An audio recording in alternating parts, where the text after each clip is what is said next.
Photography is far more than the click of a button. It is an experience. It begins with a thought, an observation, something small that asks to be noticed. That thought becomes movement, then comes the sound, the shutter. A tiny noise that can turn an ordinary second into something lasting. Like a painter's brushstroke, it places light onto a sensor and turns moments into memory. Every experience is shaped by the tool in your hand, the brush you choose to create with. Which brings me to this, the Ricoh GR IV.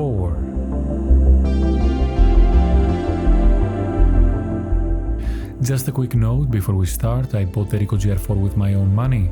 Ricoh had no involvement in the making of this video, and everything I share here comes entirely from my personal experience and honest opinions after living with the camera. I own cameras that can do far more than this one. Technically stronger, more versatile, more capable in almost every measurable way. And yet, after months of carrying all of them, in the end I realized that the Ricoh GR IV might be the only one I actually need, especially for the streets. So this is not a review. It is an attempt to understand why. I own a Fuji X-T5, a Sony 7 III, even a Ricoh GR IV-X.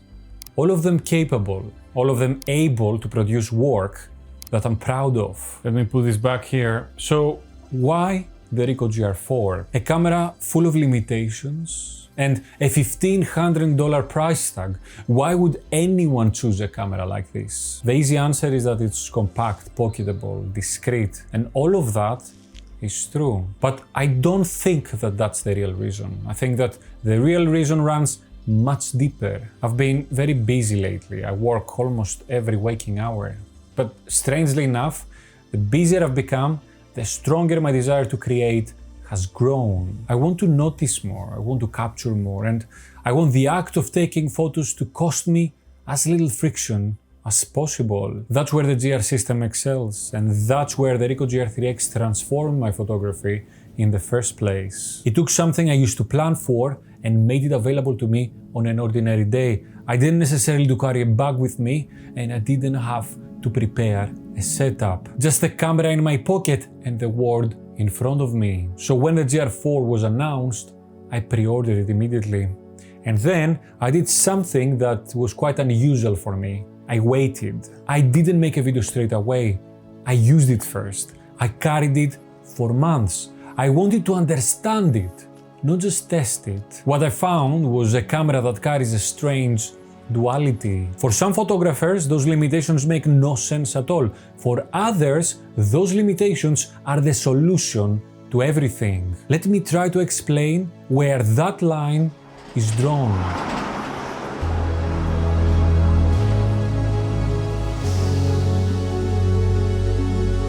I used to believe that having every option was the best approach, not just in photography, but in life. More choice felt like more freedom. But years behind a camera has taught me something quite different. If you want to improve, if you want to create consistently, you need structure. You need a few constraints that remove the burden of endless decisions and give direction to your eye. I noticed it first when I stopped swapping lenses. The more I photographed, the more I found myself committing to one focal length for weeks or even months at a time. And that journey kept moving in one direction, from bigger, more complicated systems to smaller and simpler ones. I felt it when I moved from the Sony to the Fuji system for street work, and I felt it again when I started committing to a single focal length so I can reshape the way I see. And moving deeper into that philosophy of simplicity was never a compromise.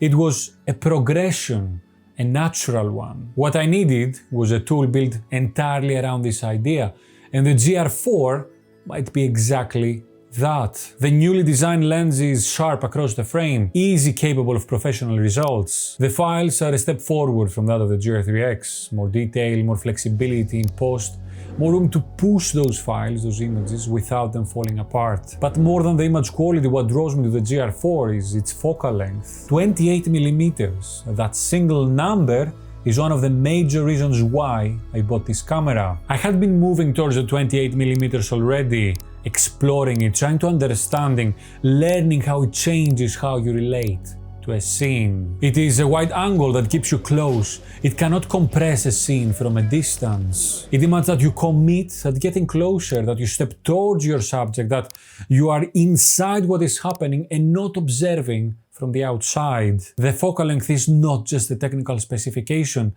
it is an instruction. And that instruction, built into the camera, non-negotiable, the only option available, was exactly what I needed.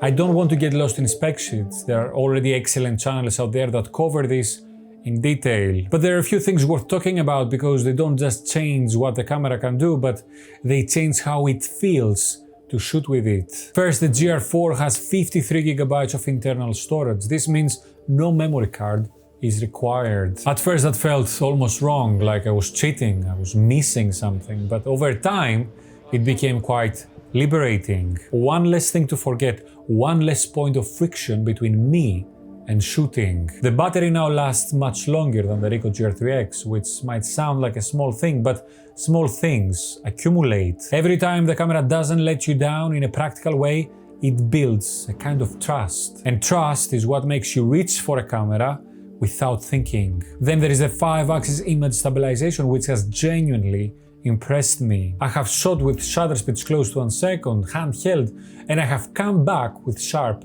frames. That is not something I expected. In practical terms, this means more freedom at night, more flexibility when the light starts to fall. All those moments when the city starts to become its most interesting. The autofocus is significantly improved compared to the GR3X. Snap focus, zone focus, standard autofocus, all of those are faster and more reliable, which matters quite a lot for street photography, when the moment you need to capture is rarely the moment that waits for you. And the startup time is only 0.6 seconds, the fastest in GR history, which means the camera is ready almost instantly when you need it. This feels like it is not an accident, it feels like a design priority, like Ricoh built this camera around the idea that speed is not a feature, it's the whole point. All of these things, the internal memory, the battery, the startup time, the image stabilization, are answers to the same question. How do we remove every possible reason to leave the camera at home? Because a camera you don't carry is a camera that takes no photos. Now let me be straight about what this camera doesn't do, because the limitations are real and they might matter to you. There is no viewfinder and no tilting screen. When I first got the GR3X, neither bothered me much, but photography changed me over the years, and I changed with it. I stopped chasing perfect framing and started chasing moments, and moments rarely wait for you to find the right angle. Sometimes you need to shoot from the hip, sometimes you need to shoot from above or below without really seeing the frame first. The GR4 gives you no mechanical help with that. You have to trust your instinct, your spatial sense, your feel for how the camera sees. And here is what I found. Most of the time, it works. The autofocus is fast enough and reliable enough that even without looking at the screen, the camera can find what you intended. But it takes time to build that trust. It doesn't happen on day one. The second limitation that has been harder for me to accept is no weather sealing. I shoot in the rain quite often, and the GR4 cannot officially go there with me. I have used it in light rain and it has been fine, but every time I did, I knew that the risk was entirely mine. There is also the dust issue known across the GR system. The extending lens design is not perfectly sealed, and over time particles can settle into the sensor. Ricoh added an anti-static coating onto the sensor of the GR4, which will help, but I'm suspecting it will require periodic attention. And then there is the price tag. $1,500 for a camera that doesn't have a viewfinder and it doesn't have a tilting screen or weather sealing. On paper, this is a hard argument to make, but here is how I think about it. Ricoh made choices so that we don't have to. Every constraint in this camera is a trade-off in service of something else. Size, speed, presence, and the ability to have it in your pocket at all times. These are not oversights. I think they are deliberate decisions. And understanding that is the difference between seeing the camera as lagging behind and seeing it as being complete. There is a question that follows every camera like this one. If it fits in your pocket, if it is always with you, if it is fast and simple, why not use your phone? It fits in your pocket too, it is always with you, and it can take a surprisingly good photograph. So that's a fair question, but I think it misunderstands what the GR4 is actually competing with. It's not competing with your phone sensor. The APS-C sensor, the raw files, the dynamic range, yes, this can produce far better images in most situations. But that is not the real argument. The real argument is about attention. Your phone is the most powerful distraction device ever made with a camera attached. When you pull it out to take a photograph, you are just one notification away from stopping. One message, one reflex, one habit, and suddenly you're somewhere else. I know because I've been there many times, and suddenly the moment has passed and you're scrolling. The GR4 is only one thing. There is no other app, no other pull. When you raise it, there is only the frame. Your phone keeps you on edge. The Ricoh spreads that edge over the miles you walk with it, quietly, seamlessly, without stressing over the result because you are too busy living it. The phone comes afterwards when the moment has passed and you want to share what happened with everyone else. The GR4 is there while it is still happening.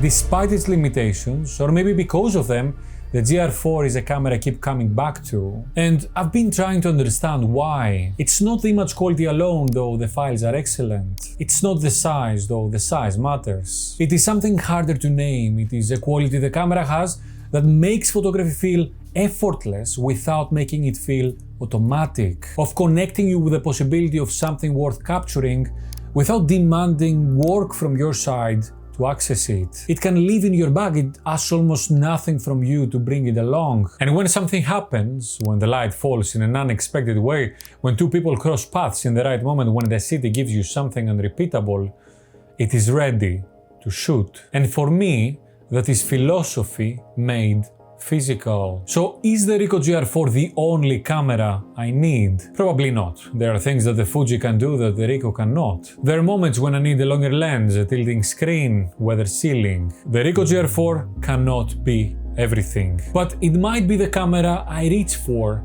the most. The one that comes with me when I am not planning to shoot. The one that turns an ordinary walk into something that might become a photograph. And maybe that is enough. Maybe it is more than enough. If you own a GR4 or if you are thinking of getting one, I would love to know where you are in the conversation. Let me know down in the comments. And if you already have one, leave a camera emoji down in the comments. Let's see how many we are. If you enjoyed the video, hit the like button, subscribe with the bell, and consider becoming a member to support the work behind these films. Now, if you want to see my experience after shooting with a very long time with the Ricoh GR3X, click and watch this video next. That was all for today, guys. Thank you very much for watching. Until next time, I will see you on the streets. Bye bye.